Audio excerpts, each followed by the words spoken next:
Hi guys, welcome to clinical centric. दोस्तों, आज हम बात करने जा रहे हैं बर्न के बारे में। यानी कभी भी किसी भी कारण से आपकी स्किन अगर जल जाए तो आपको क्या करना चाहिए, क्या क्या सावधानी रखनी चाहिए, क्या इलाज करना चाहिए। तो आज के इस वीडियो में हम डिटेल से बात करने वाले इसके कारणों के बारे में, और अगर बर्न हो जाए तो कैसे इलाज करना है, कितने तरह का होता है, क्या क्या हमें सावधानियां रखनी है, हम पूरी डिटेल में बात करने वाले हैं। तो अगर आपको वीडियो पसंद आती है तो वीडियो को लाइक कर लेना और चैनल को सब्सक्राइब कर लेना। तो सबसे पहले बात करते हैं थर्मल बर्न के बारे में।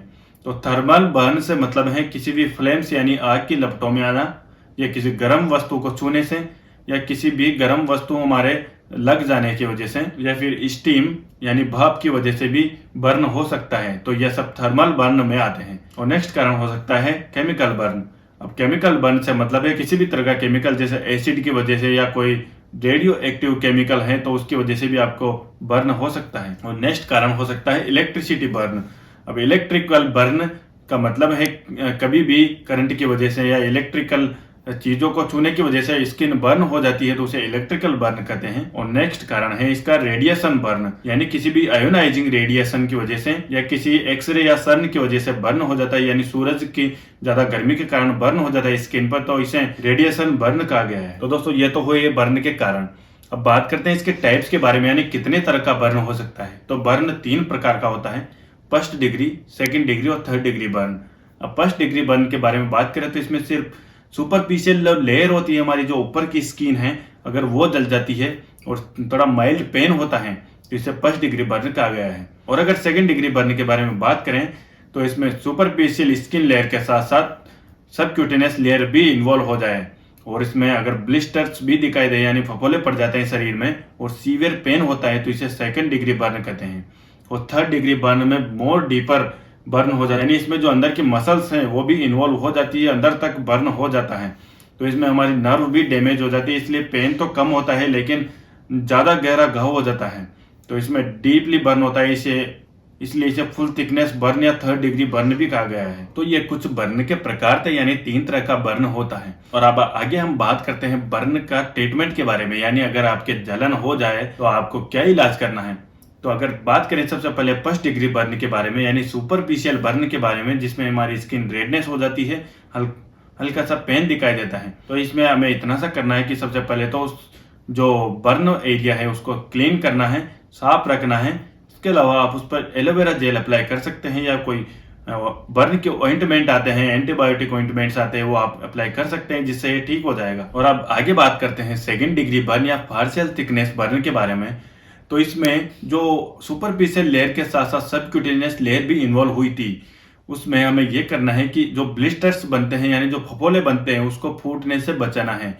उसको फोड़ना नहीं है, क्योंकि अगर फोड़ेंगे तो इन्फेक्शन अंदर तक जाएगा और इससे सीवियर स्किन इन्फेक्शन हो सकता है। तो हमें फफोलों को फोड़ना नहीं है, उसे बचाना है। और जो बर्न का आसपास का एरिया है उसे हमें जेंटली क्लीन रखना है, सूखा रखना है। और अगर हो सके तो उस पर स्टेराइल बैंडेज लगा दीजिए ताकि वो ब्लिस्टर्स फूटे नहीं और स्किन पर जो इन्फेक्शन है वो भी वहाँ जाए नहीं, ताकि स्किन इन्फेक्शन नहीं बढ़ेगा।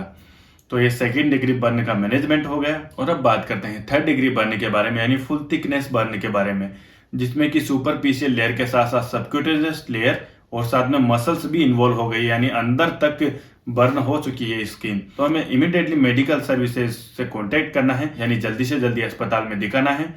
उस पर कोई भी ऑइंटमेंट लगाने से बचना है, यानी कोई भी ऑइंटमेंट नहीं लगाना है, किसी भी तरह की ऑइंटमेंट नहीं लगाना है घाव पर।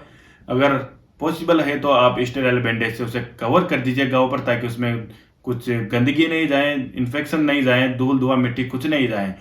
तो ऐसी चीज़ों से बचा सकते हैं सिर्फ कवर करके, लेकिन उस पर लगाना कुछ नहीं है। और सीधा आपको इलाज कराना है अस्पताल में जाकर, ताकि उसका फर्दर ट्रीटमेंट आगे जाकर अस्पताल में हो सके।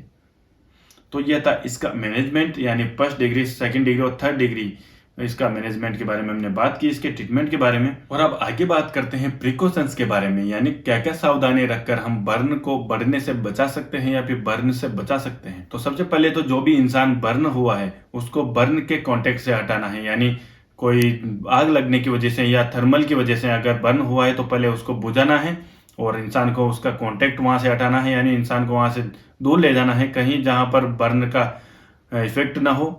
और इसके अलावा आपको ये करना है, और इसके अलावा आपको बर्न को ठंडा करना पड़ेगा, यानी रनिंग टेप वाटर में 10 मिनट तक एटलीस्ट उसको पानी के अंदर रखना है, यानी कि बहता हुआ नल के पानी के अंदर आपको 10 मिनट तक मिनिमम रखना है, ताकि बर्न थोड़ा ठंडा हो जाए, उसकी स्किन थोड़ी ठंडी हो जाए वहाँ की, तो उसका पेन कम हो जाए।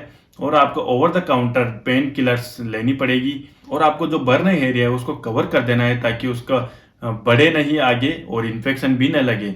और अगर पेन का मैनेजमेंट करना है तो आपको pain killers over the counter के रूप में लेने नहीं है, यानी जो भी आपके बाजार में, यानी आपके पास जो भी पेन किलर्स है वो आपको दे सकते हैं, ताकि उसका पेन कम हो जाए।